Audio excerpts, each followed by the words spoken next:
नमस्कार मंडळी, माझ्या चॅनलवरती तुम्हा सगळ्यांचं खूप खूप मनापासून स्वागत. तर आता उन्हाळा आहे, आंब्याचं सीझन आहे आणि त्यामध्ये कच्ची कैरी म्हटलं की सगळ्यांच्याच तोंडाला पाणी सुटतं.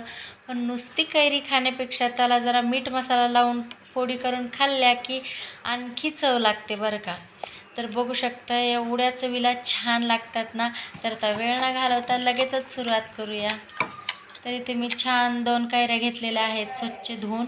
तर ह्याला आपण कट करून घेऊयात. तर मी छान अशा उभ्या कट करून घेतलेल्या आहेत. आता एक डिश घेऊया, त्याच्यामध्ये ह्या फोडी टाकून घ्यायच्यात सगळ्या. तर इथे लांब लांबच चिरायच्यात छान.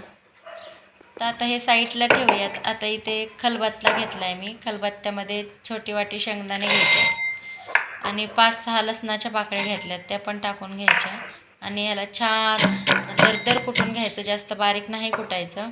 तर हे साईडला ठेवूयात. आता जे कापून घेतलेले फोडी ते घेऊयात.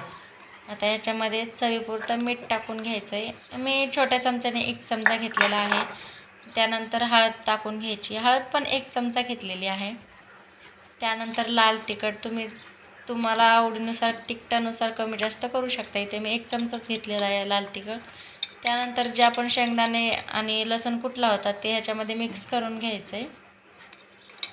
त्यानंतर ह्याच्यामध्ये थोडंसं पाणी टाकून घ्यायचं आहे, साधं पाणी टाकून घ्यायचं आहे आणि छान ह्याला हाताने व्यवस्थित मिक्स खाली वरे करून घ्यायच्यात फोडी चांगल्या.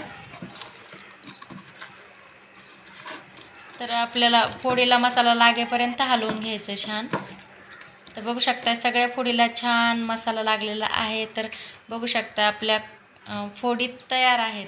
याला तुम्ही 1-2 तासासाठी जर झाकून ठेवलं तर मुरल्यानंतर आणखी छान चव लागते बरं का. आणि ह्या 1-2 दिवस आरामामध्ये टिकतात, ह्याला काहीच होत नाही आणि तुम्ही सकाळ संध्याकाळ जेवणासोबत फोडी घेऊ शकता.